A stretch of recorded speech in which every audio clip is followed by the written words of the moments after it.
আসসালামু আলাইকুম আপুরা ভাইয়ারা, আপনারা সবাই কেমন আছেন? আশা করছি ভালো আছেন। আমিও ভালো আছি আপনাদের দোয়া এবং ভালোবাসা আল্লাহর রহমতে। তো আজকে আপনাদের জন্য একটা রান্না নিয়ে আসলাম। আমি বাসায় আসলে যেভাবে রান্না করি ফার্মের মুরগি সেভাবে আপনাদের সাথে একটু শেয়ার করলাম।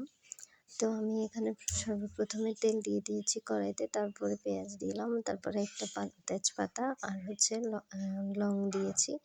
তো একে একে আমি সবগুলো উপকরণ মশলা দিয়ে দিচ্ছি। এখানে আদা বাটা, রসুন বাটা, তারপরে হচ্ছে হলুদ গুঁড়ো, মরিচের গুঁড়ো অ্যাড করব।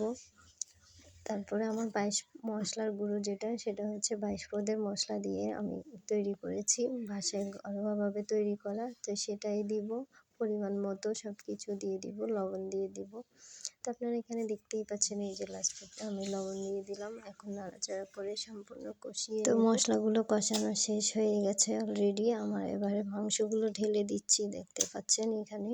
এটা মাংসগুলো আমি একটু ছোট ছোট করে কেটে নিয়েছি, কারণ বেশি বড় বড় কাটলে হচ্ছে ভিতরে মশলাটা সম্পূর্ণ ঢুকে না, আমার কাছে খেতে ভালো লাগে না, অন্য ধরনের লাগে। তো যাই হোক, এবার মাংসটাও কিন্তু প্রায় কষানো শেষ, দেখতে পাচ্ছেন গটগট করে বলক দিচ্ছে, কিন্তু কালারটা কিন্তু অনেক সুন্দর হয়েছে। আপনারা কিন্তু জানাবেন অবশ্যই কেমন হয়েছে রান্নাটা, ঠিক আছে?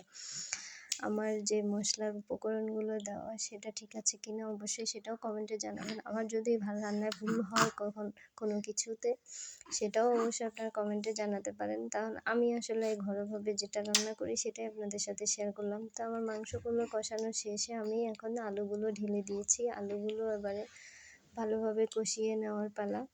তো এখানে দেখতে পাচ্ছেন দুটোই কষানো হয়ে গেছে অলরেডি। পানির যেটা ছিল সেটা শুকিয়ে গেছে। এখন আমি আরেকটু নেড়ে চেড়ে হচ্ছে ভালো করে পানিটা ঢেলে দিব, মানে ঝোলটা দিয়ে দিচ্ছি আর কি।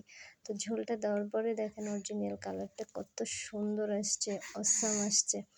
তো যদি ভিডিওটা ভালো লাগে আপনারা সবাই লাইক কমেন্ট শেয়ার করে দিবেন আর পাশে থাকবেন। আমার চ্যানেলটা নতুন, সবাই সাবস্ক্রাইব করে দিয়েন। আল্লাহ হাফেজ, আসসালামু আলাইকুম।